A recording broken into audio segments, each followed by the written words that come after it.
Bonjour, ici Jean-Claude Audette de Québec. Nous sommes le 27 janvier 2011. Et aujourd'hui, je voudrais faire une petite capsule sur l'actualité politique, surtout sur l'international. Deux petits commentaires avant de commencer. Ben Ali, le président égyptien qui s'est sauvé, là, puis il y en a un autre apparemment qui est arrivé au Canada. Là. Ces gars-là sont sauvés. Ils ont volé le pays durant des 25-30 ans, puis là, ils s'en viennent avec les poches pleines d'un pays industrialisé, puis ils pensent que là, ils vont être... ils vont s'enterrer comme ça. Aujourd'hui, ça, c'est plus toléré. Les jeunes de 25 à 50 ans, la classe, c'est ceux qui payent les impôts, puis tout, là. Ils endurent plus ça, cette affaire-là. Fait que M. Harper, probablement, qu'il va être obligé de prendre la grand moyen, puis les renvoyer chez eux pour qu'ils soient jugés. La même chose avec Duvalier. Duvalier, il était 25 ans en France, il n'a jamais été importuné. Il y a quelques Haïtiens, des avocats qui ont essayé de récupérer la fortune de Duvalier, mais ça s'est avéré impossible parce que les mentalités n'étaient pas prêtes dans ce temps-là. Je sais qu'il y a Mme Jean qui a fait une déclaration là, au sujet de Duvalier, qu'elle n'était pas contente de ça, puis elle a bien raison. Là, on le voit que de plus en plus, dans le monde, il y a des mouvements sociaux. Comme j'avais dit au début de janvier, là aujourd'hui, on parle du Yémen, on parle de l'Égypte. Il y a quelques semaines, on parlait de la Tunisie, de la Jordanie. Il est évident que ça, c'est pas facile aujourd'hui. Même, il y a une quinzaine de jours, la famille anglaise, le prince Charles avec sa femme, il est sorti dans sa limousine, je ne sais pas trop quoi, là. Il était dans la rue, puis le monde a menacé de renverser son véhicule, là. Les Anglais sont comme tout le monde. Ils commencent à en avoir plein le casse de ça, là, avec les restrictions budgétaires, puis les augmentations de taxes puis d'impôts de tous bords et de tous côtés. Ils commencent à être tannés de ça. Ensuite, je voudrais parler un peu de la Grèce, de l'Irlande, de l'Espagne puis de l'Italie. L'Irlande, apparemment, le premier ministre a démissionné, s'est rendu ingouvernable, parce que les financiers leur ont imposé des solutions drastiques, là, puis le premier ministre a démissionné, c'est pas pour rien, parce que c'est ingouvernable.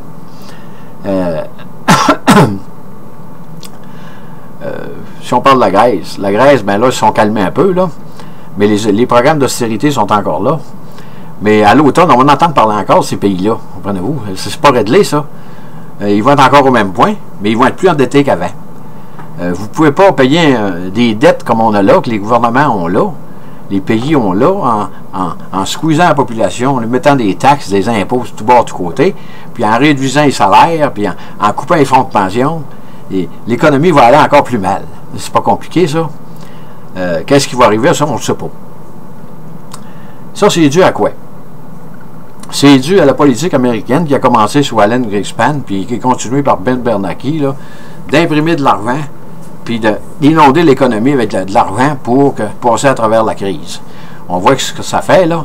On commence à voir les résultats de ça. À court terme, c'est très, très bon. C'est très bon. C'est pas mauvais. Mettons que j'ai plus une scène dans mes poches, puis le gouvernement m'envoie un chèque de 1000 pièces. C'est sûr qu'il faut faire un bon bout, là. Mais si on continue comme ça, l'argent va finir qu'elle ne vaut plus rien. C'est ce qui se passe actuellement. Dans les pays pauvres, les pays arabes, ils ne sont pas riches, ce monde-là. Le pain, il coûte plus cher, là. S'ils mangent du beurre et des œufs, ça coûte plus cher. Hein, le blé vient du Canada, mais il vient de la Russie. C'est tout augmenté. Fait qu'ils se revolent, ce monde-là. Puis qu'est-ce qui se passe quand la population est rendue à bout?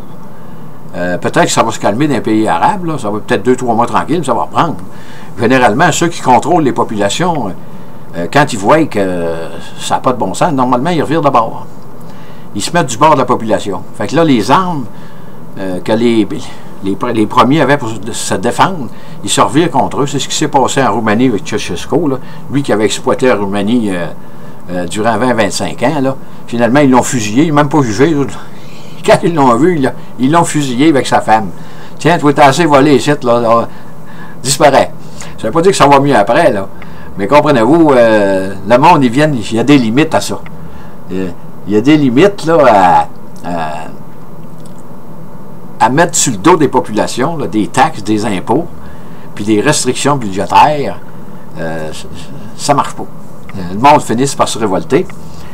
Et qu'est-ce que les gouvernements vont faire cette année? Bien, c'est sûr qu'ils vont être obligés de grossir, renforcer les mesures de sécurité. Là. Ils vont être de plus en plus sévères envers la population, que ce soit n'importe où dans le monde. Là. Les arrestations vont être plus faciles. Puis bon, ça va faire encore un temps, c'est un petit bout, mais là, ça va se révolter encore. Qu'est-ce qui va arriver en 2012, on ne le sait pas, là. Mais là, disons que c'est mal parti. Nous autres, au Canada, ça a l'air d'aller très, très bien. Mais moi, je viens d'un petit gars que je connais, là, il est allé avec son oncle à Détroit l'autre jour. Il ne fait pas longtemps, il est allé prendre des photos. Là, je pense que c'est un logiciel qui vendait, je ne sais pas trop quoi, là. Puis là, il y a l'aréna où il y a le show, là, pour aller aux automobiles, il y a à peu près 500 mètres. Il y a une navette qui va mener, parce que c'est trop dangereux. Ils peuvent se faire voler. Comprenez-vous? Ça veut dire qu'à Détroit, ça fait dur en maudit, là. Il y en a en masse qui ont de la misère, là. Comprenez-vous?